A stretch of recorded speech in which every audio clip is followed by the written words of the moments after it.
Welcome to Dance Uncorked podcast. I'm your host, Lindsay Jean, and today I am joined by fellow artists and friends, Mariah and Jana.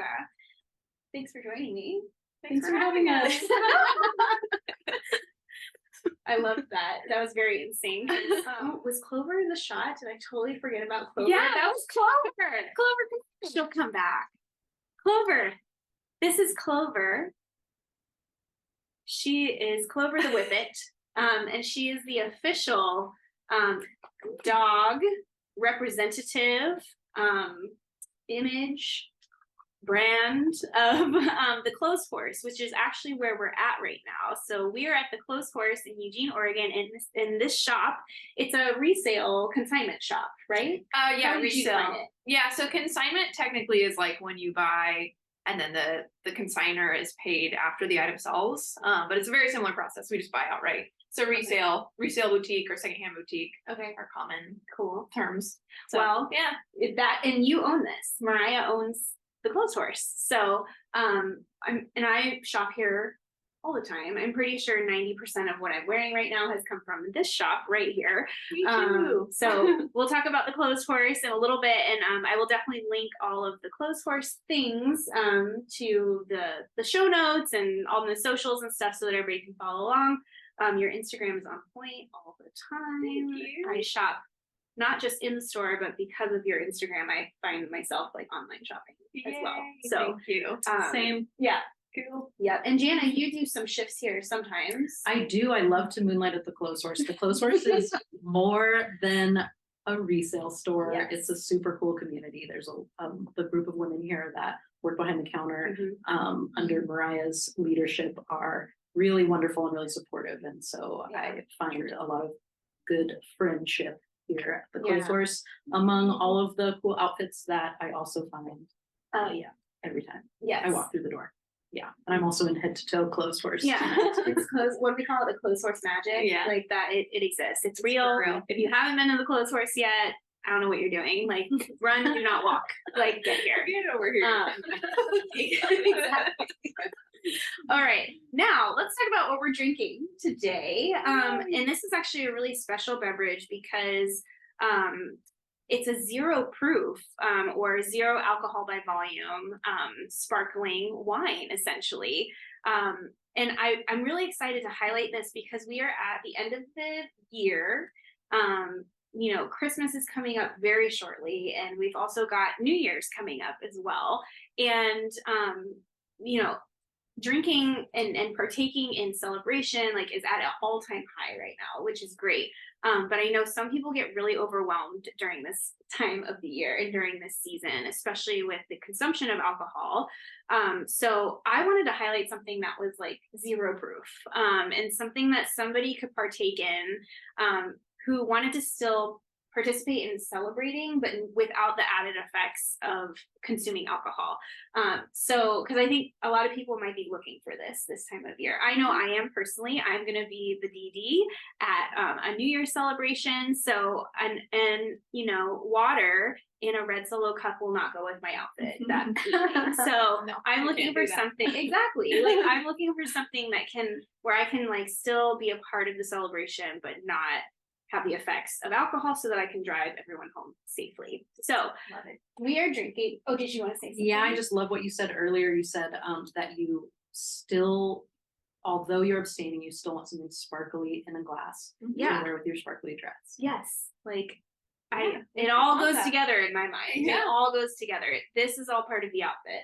Absolutely. The event. The experience, totally. So we're drinking something called Zilch, Brute Bubbles. Zilch is the company, and it is zero alcohol by volume.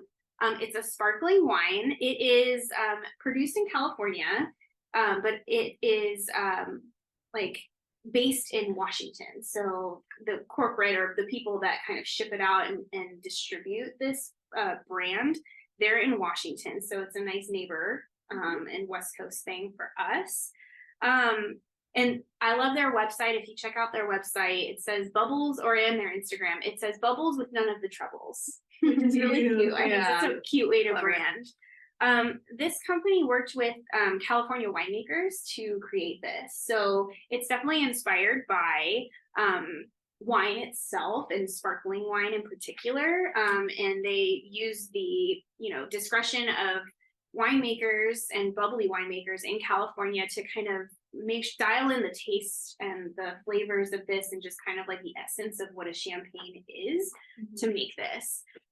So we're going to have a taste of this. What I love about Zilch, when you look on their website, is that they promote, I learned a new term. I don't know if you two have ever heard of this, but it's called the sober curious movement. Okay, this was a new term for me. And it kind of spiked, like, it's like the height of a sober curious movement really spiked in 2022.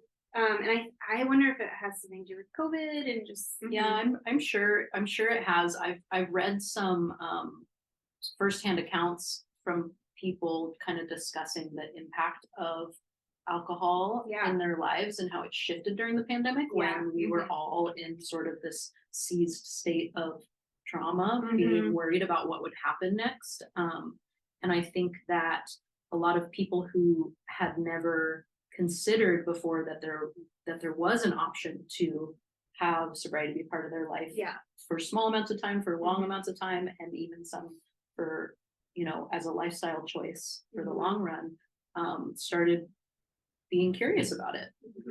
Yeah, this company and just what this is about supports and promotes what they're calling sober curiosity. And I love that term, and I'm so glad that I learned about it, just because I feel like everybody, and I think you naturally, maybe, I mean, not everybody, right, but like I'm at a point in my life where aging is taking not a toll, but like it's becoming more present every day, like the fact of my body changing, what aging and as you grow older, what that does, and then alcohol and how that intertwines with all of that. So I'm always constantly trying to monitor that and look for ways to kind of just check myself to make sure that I'm taking care of my body as best as I can, because we only get one. We're one of one. So, alcohol, while we love it, there are amazing cocktails and it's an art in and of itself, I think. And I think we all respect that as artists, fellow artists. But there's this other part of it where like it does certain things to your body just scientifically, and you have to pay attention to that as you get older. So well, and it's funny, I'll even say that I recall times in my early dance career when my diet, which included my alcohol consumption, was part of my training calendar.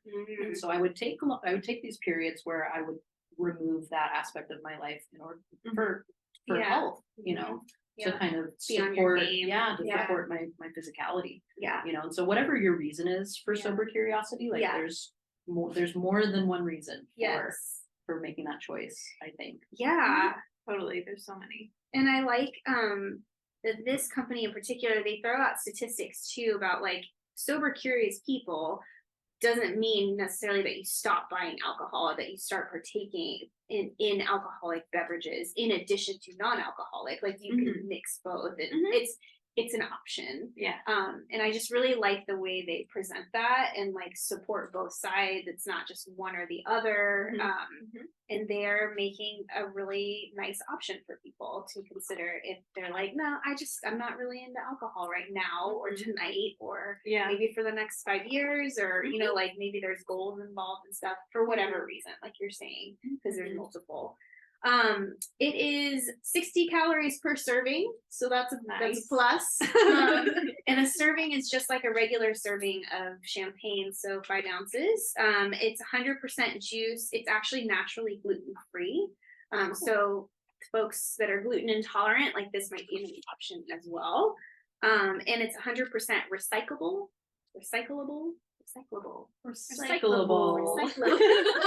Love that. Some of the ingredients, it's pretty simple, which is also something that I liked, that there wasn't a bunch of stuff in this.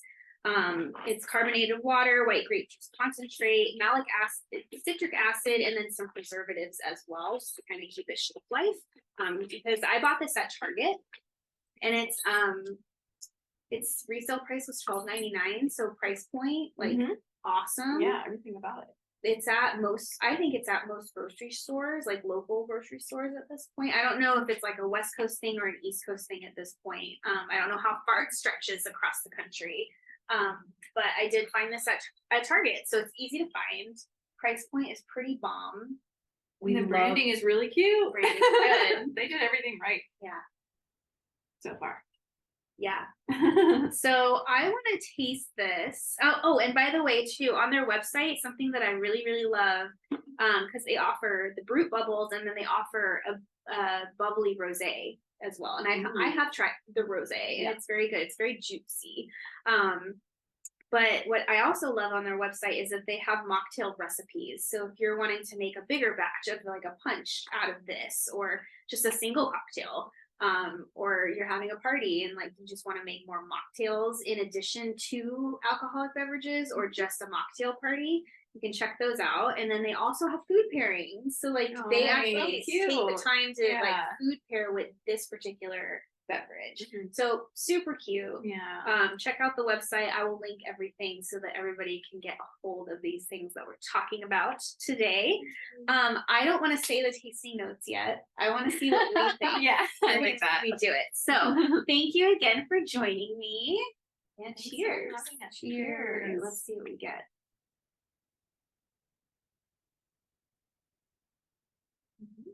Mm-hmm.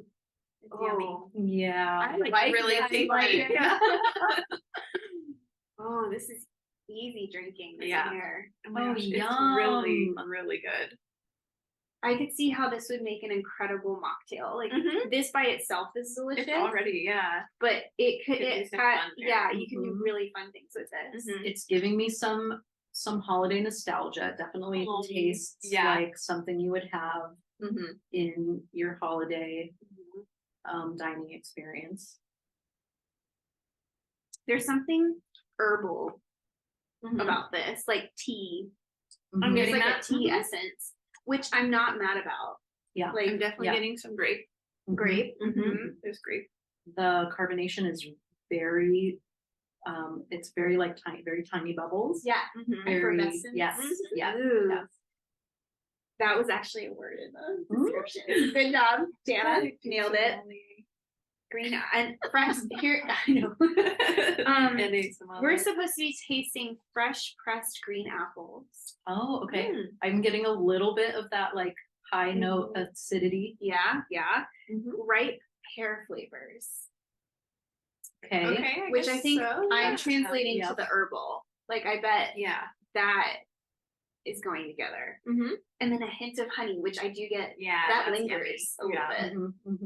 The honey it's sweeter than I lingers. thought it was going to be, but I am really enjoying it. I will say, as someone who's tried the rosé bubbles and now this one, this will be my preference for New Year's night. The rosé was good. It's just different. I would say the rosé is even a little bit sweeter. So I'm excited that this was on the drier side. Yeah. So it's really nice. Get yourself some zilch. It's So so good. It actually is really good. I mean, I'm definitely getting like a nice white wine feeling, and but I'm also getting like a Martinelli's. I know, definitely. I know. I'm like, wait, Martinelli's. Yeah, it's really sweet. Yeah. Like sweet as in wonderful. You know? Yeah. No, I think this is a nice balance of stuff. Okay. Well, cheers, ladies. Well, It's good. It's really good. Win for us. All right, Mariah, Jana, whoever wants to go first, give us a little bit of background about your dance training, like what you've done as a career in dance, just how you started, and then kind of like like a brief description of your pathways to get to where you are now and what you're doing right now. Either one can go first. You can go, Jan. Okay. I began studying professionally at the University of Oregon Dance Department, where I got my Bachelor's of Arts. I studied dance and business there. And post-grad, I moved to San Francisco to pursue a performance career. And what I found when I moved to the big city, which is a common route for collegiate dancers in my experience, is that I was enjoying the occasional and sporadic gigs that were coming toward me and majorly supporting myself with the backstage work as well. And so I ended up kind of on stage, backstage, front of house, back of house in kind of all these different realms. And that experience and being flexible and being open to that has really shaped kind of how my career has grown. I've been privileged to keep my dance career going through I'm now in my mid-30s. And still dancing and choreographing professionally. I have worked with the Danceability International Company for many, many years. I'm a master teacher for that company, and very, very lucky to have been sent to teach internationally several times. For the company, I'm one of the master teachers. I specialize in sharing the method with other teachers, which has been a real pleasure in my life. It allowed me to feel like I was able to share dance as a vehicle for more than just a creative experience, but for an inclusive experience that changes people's minds about how we can be together. If you want to know more about that company, I highly recommend checking them out.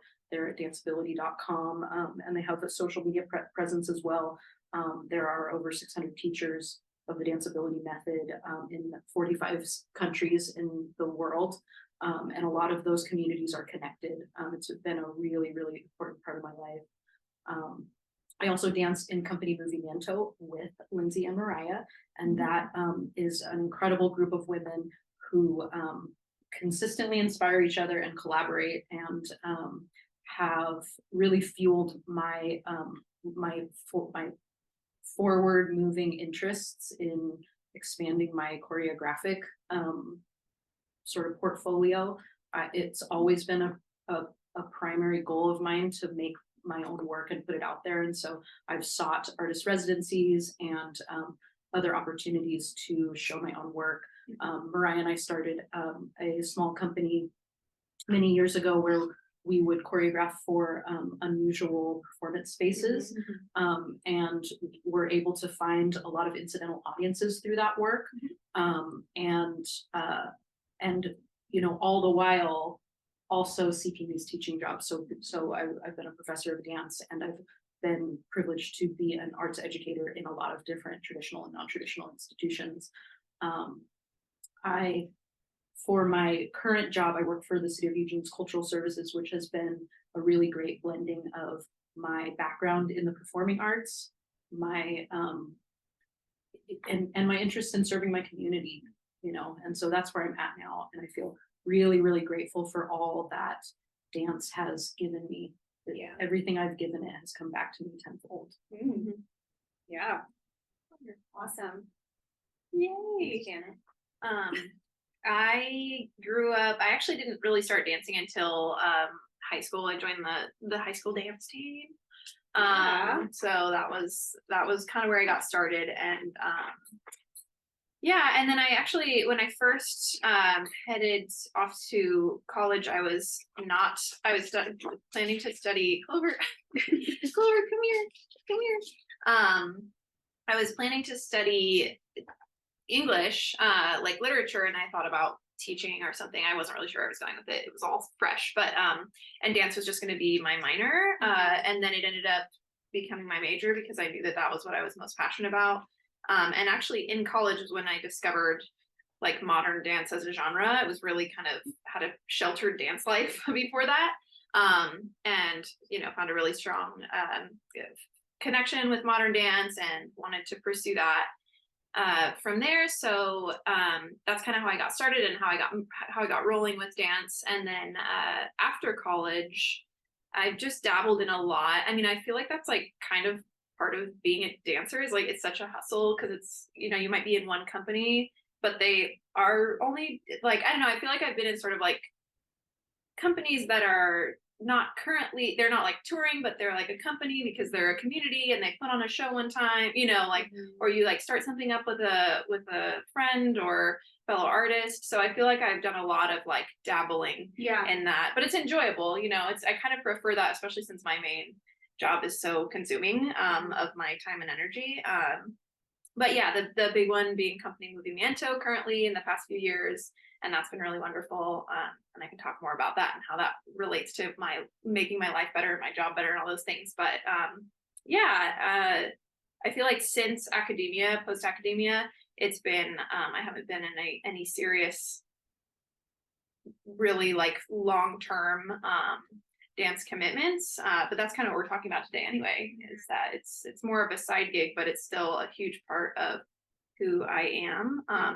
And then I've also done some various costuming of dance works as well, so that's been kind of a fun, like, yes, you have. yeah. So that's the like, yeah, that's Awesome. history with it so far, thus far. It's funny to me how many entry points there are to dance, like the fact that even during a time when you are working so much at the clothes source, you still have this access point toward your medium through the costuming work that you've done. Right, there's always a way. Yeah, I will always laugh every time we get to that point where we're like, what are we gonna wear? And we're like, Mariah, what do you have right now? That's that. all we're looking for florals or something. Like, it's a great resource too. I mean, especially if you know in advance, because there's so much stuff like coming through every day. I can be like, okay, right now we need red silk camisoles, you know?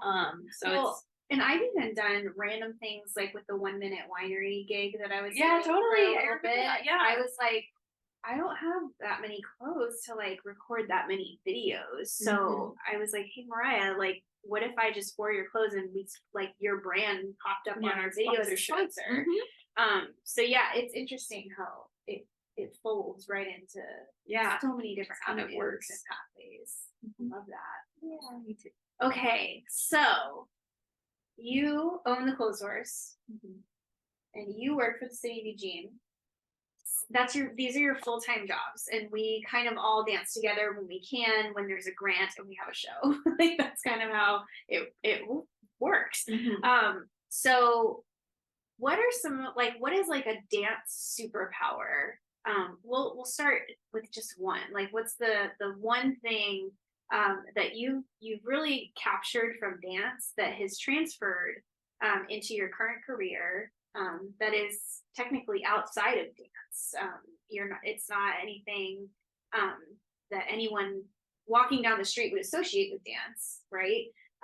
But somehow in our ways and in this conversation where we understand that they actually weave together really nicely, and there is overlap. But what's like one big dance superpower that each of you have found that transfers into the success of what you're doing now? I have a lot to say, but if I were to just pick one right now, I would say that a strength that's been recently serving me is a sense of resourcefulness that I feel like you get from choosing a career path in the arts, particularly dance.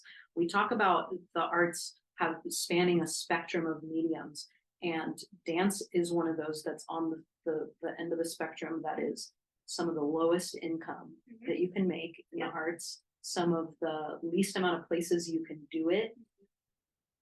We require space and a good floor and all of the things.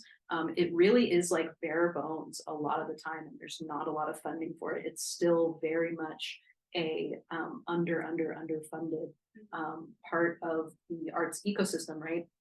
And so growing up in training and developing your career, you have to learn how to grant write, even though you're not a grant writer. You have to learn how to ask people the right questions so you can get the information that you need to put that grant together. You need to learn how to solicit volunteer from your friend group. You need to learn how to really pull anything you can find in resources in an equitable and generous way so that you can have the tools that you need to make your work and to kind of keep it going. And so I think that a lot of dancers and dance professionals are used to working on shoestring, are used to working with a skeleton crew, and very, very comfortable making it work with the tools that are present. And that has given me a sense of like peace in the chaos of a lot of the work that I do at my job.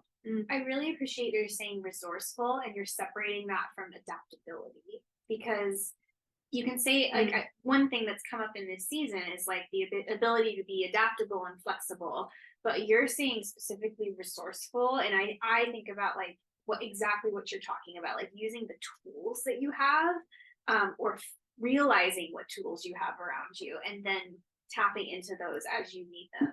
Well, it's so interesting because our practice is making something out of nothing and then watching it evaporate. Yeah. Like our medium is not an object. It goes away as soon as ephemeral. we're done. Yeah. Ephemeral, yes. Yeah. And so we literally make something out of nothing. Yeah. And then it just goes out into the ether, and we're satisfied with We're that. just really good at it. We're just really, really good at it. Let it go. That's a great superpower. That's an awesome superpower. What's yours, Mariah? It's a tricky one to answer because it's kind of, there's a lot you could say, and it's very or my experience, as a whole with dance, encompasses a lot of things. But I feel like the main thing that comes up for me, it's a little more personal and kind of simple, but just like faith in my visions, especially as an inherently she's tearing up the rug over here. As an inherently introverted and kind of shy person, having to take on such a, owning a business or, things like that, that feel hard in those ways.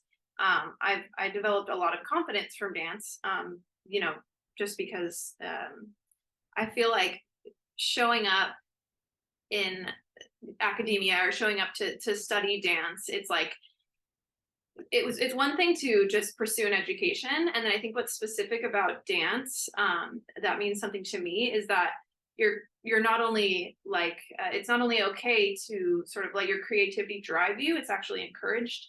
And so being able to feel confident in using my creativity to help me get places, whether it be creating a display or finding a good way out of a weird situation with someone who is not pleased with that I didn't buy their clothes or something.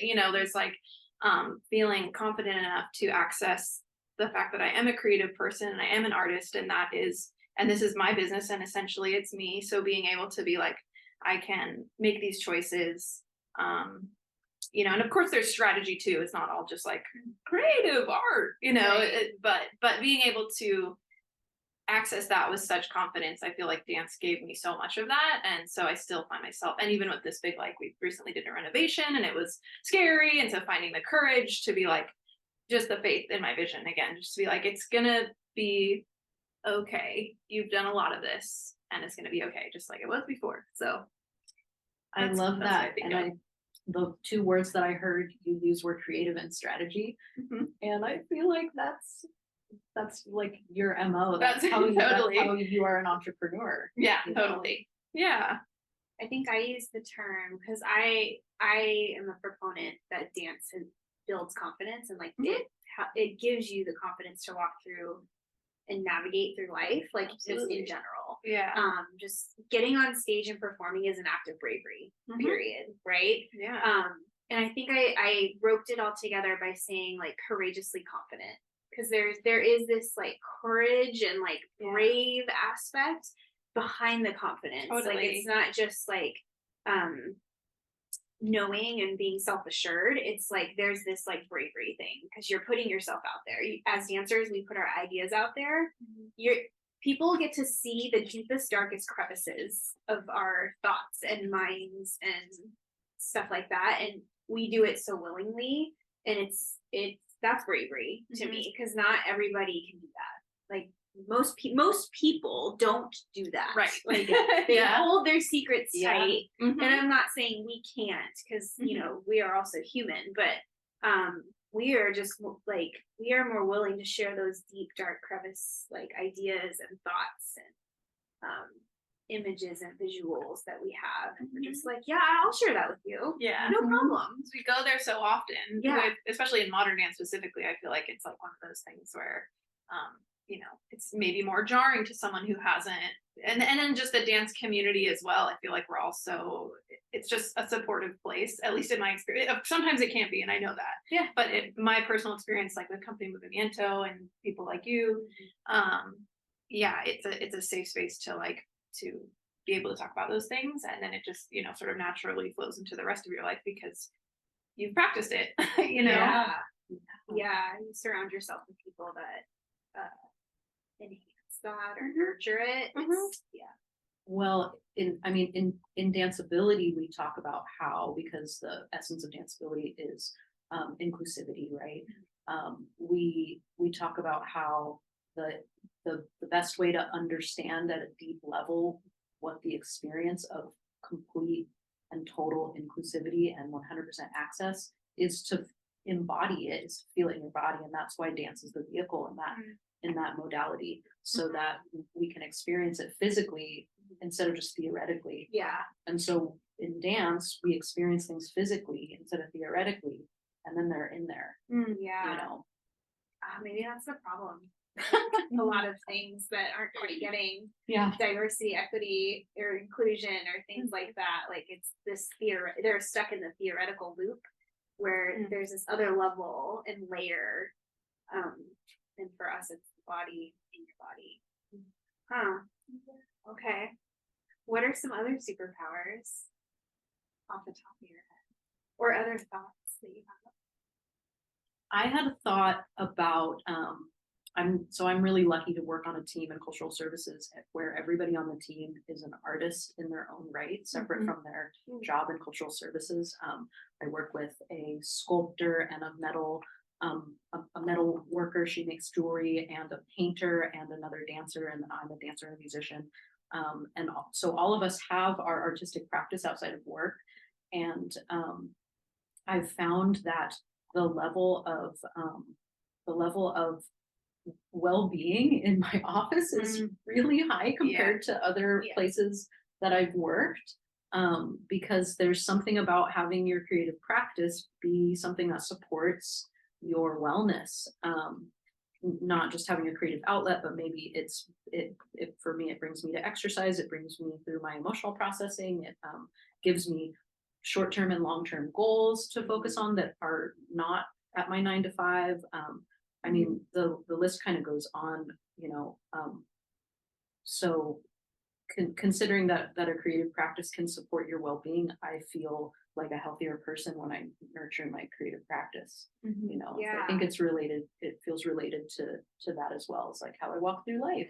I feel like when I first chose to study dance, it was like a little bit controversial for my like kind of conservative family, and they were like, what, but for me, I felt really proud to make that decision because it was a little bit, it was controversial to some people, but it gave me something that I felt proud of and that I knew I wanted to pursue. And I think even still, being able to work hard and do what I do, it's like I get that same feeling. I know that it's, I've felt that before, so I'm able to again just have confidence in that, like Identify it. Yeah, personal, just like identity and stuff like that. It's I know I'm in the right place, and there are a lot of parallels just because of, I think, Clover. Again, that, I mean, like what Jana was talking about too, just that creative outlet. I find ways to be creative in here all the time, and remember to be grateful for it, because that's something that I've always been interested in. So just finding that I'm doing what I want to be doing, and it's still work, but I know that it's the right thing. Cool. I want to say something too that what you're saying, Mariah, makes me think about, I think we mentioned it earlier, talking about how choreography and composition is such a transferable skill. Because we sort of learn to we learn the essence of good design work to fulfill a goal or a vision that we put out there for what a piece will be like. And that's something that can sort of be metaphoricized to any project or any program or any business, is like, what's the ending vision and how do we coordinate and compose all of the moving pieces in order to get that vision. And so there's an element of choreography. It's fun for me to think of it in that way, to think of a lot of my work in that way. Yeah, no, I actually moved yeah. through my work and I've incorporated like terms into my job and I've introduced this to people that I work with. I'm like, We're gonna do an ABA today. Yeah, and that's yeah. gonna be a less stressful day. or just like the technical side of producing a show. Like I'm like, Absolutely. we're gonna do a tech run. Like when there's Yeah, yeah. technology that we have to deal with in space, if we're zooming in and also doing this in breakout rooms, I'm like, tech run, let's go. We gotta do this ahead of time. Mhm. And then I do a run of show email before most meetings, and I give people like their time slots. It's like a light cue sheet. And like I feel all that I'm missing is a headset. Like half the time when Yeah. I'm when we're in meetings and Love it. participating in meetings and facilitating, just because I actually take that model and apply it to a random meeting about whatever. Like What a it great could be- example. Yeah, I love what that. a great example. So I yeah. will say that most of the dance professionals I know are really good facilitators because Yeah. you can't be in the industry for very long before you're put into a facilitation position at some in some way or another. Yep. Totally. Okay, think about this because I was thinking about this on my way here. I love that you had just have dance nerds on your show because we all get really excited about it. Yeah, I think about the skills that we learned in training, and there's a lot of these skills for me kind of fall into two buckets, right? So there's these like kind of rigid skills. So we learned dedication, punctuality, serious discipline with our training. We learned to be really dedicated to it, to get up early, to stay late, to control what we're putting in our body, to very, very strict kind of rigid skills that kind of translate to like a pretty badass work ethic. Yeah. Right? Yeah. And then we've got the opposite of rigidity, which is this like creative flow space Yeah. that we're very, very comfortable occupying and finding things that kind of support. And so there's in my mind, there's like having that duality within you as part of your practice for getting things done or having a process, I think is a superpower as well. Heck yeah. We're the perfect employee. We are perfect because we can do both. Like we can show up and have all these things that come along with just having a normal quote unquote job, whatever that means to you. But there is this space that is kept to kind of be in between. If it gets awkward at any time, like we're the person that you want in the room. Like we are that person. Yeah. And I think that's a really good point that you bring up. It's what I was talking to Mariah about this earlier. Like, how do we teach dance students or young dancers who will eventually transition most likely into a job that's totally unrelated to dance? How do we teach them to market that as them selling themselves like to someone in an interview? Like how I just don't think like that's not the first thing you tap into when someone's asking you about your strengths. Right. Like, because you're thinking about it only from the lens of the job. Right. Versus like, well, as a human, I actually have this superpower where I can, be super rigid and I'll make the deadlines, but I also can be amazing and be like so creative. So flowy. If we start down this path and we change to that path, no big deal. I'm with you all the way. Like we can make as many turns as we want to. I just think that's missing. It's like, how do we tell young dancers or dancers in transition, like how to market themselves and say that at an interview versus just only thinking about this like two-dimensional way of presenting it. That sounds like a great professional development seminar for graduating seniors in the absolutely. Truly. I was because I didn't get a ton of time to prepare for this podcast, but I did just Google really quickly the top top characteristics that job seekers are looking for, that employers are looking for according to LinkedIn. And every single one of them is something that is part of a dance education. Every single one of them is something that you could tie to a dance education. There's some articles out there about like why companies should hire dancers and stuff like that. And I'm super interested in going down that path. And I have a feeling that I will be with exciting things coming up. But yeah, I think that we have found this gap just through talking to my best dance nerds, like through season 2, because I think it's really important to emphasize the fact that like dancers are more than just dancers. I'm constantly surrounded by women, men who are doing extraordinary things, not as a dance artist, but they take their dance artistry like with them because it's part of how we like to move through the world. And there's this gap that like, how do we bring that forward all the time and not just let a job that is not related to dance kind of dictate how we should present ourselves or how we should sell ourselves to someone else. I don't know if "sell" is the right word, but just how do you present yourself as a human, and how can you use those dance skills to tell someone like, I'm going to be successful here because of this. And it actually I learned it from this context, and I'm going to bring it to this context and totally like flip the table here. So this is why you want me. Totally. Is there something too, and this is relevant because Mariah and I are both improvisation is both top of the list for the specific dance mediums that we train in and have focused on in our careers. So jealous of. I love watching you two create and perform together because like they do, like the improv is real with them, and I'm always amazed every time you guys produce something that like it's the opposite of usually the go-to for me. So I'm like, what is that world like? Oh my god! So I mean, let me be in your next piece. That'd be so Thank cool. you. I don't know. I don't know how good I'll be, but I will try. Awesome. I will try. You will guide me to the right things. I know it. Thanks, Lindsay. That's really sweet to say. The improvisation piece makes me feel like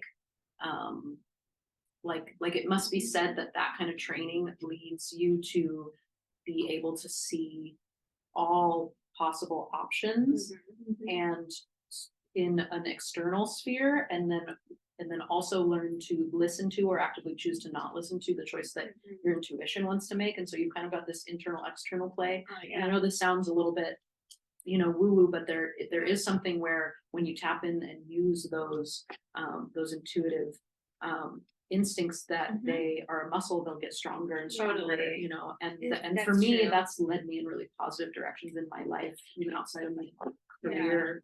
I feel like it might be a good moment to close by plugging Company Movimiento as we're coming into our 6th season.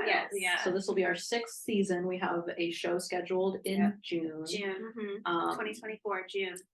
We often, what's special about this company is often there is a structure within the company because there is a founder and a director, and then everyone in the company brings their own expertise in different areas and similar areas. And we have at one time or another all been offered the opportunity to present our own work and to take, sort of step into the spotlight, which feels like a really exceptional model in my opinion. So it's very exciting, and there's always a multicultural element to the presentations. There's always a community element, and one of the main missions of Company Movimiento is to make modern dance more accessible to a wider audience. And so if you are interested in seeing work in that medium, Company Movimiento is a really, really great access point for anyone to come and enjoy. Absolutely. Absolutely. Super enjoyable. Thanks for mentioning that. Because that is kind of the tie that ties us all together at the current moment.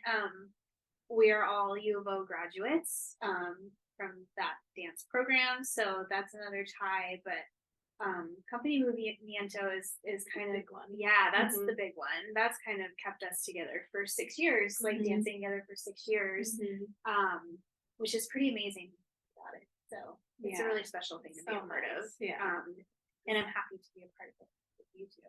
So cheers. Thank you for being on the podcast. And thank you for your thoughts and your words.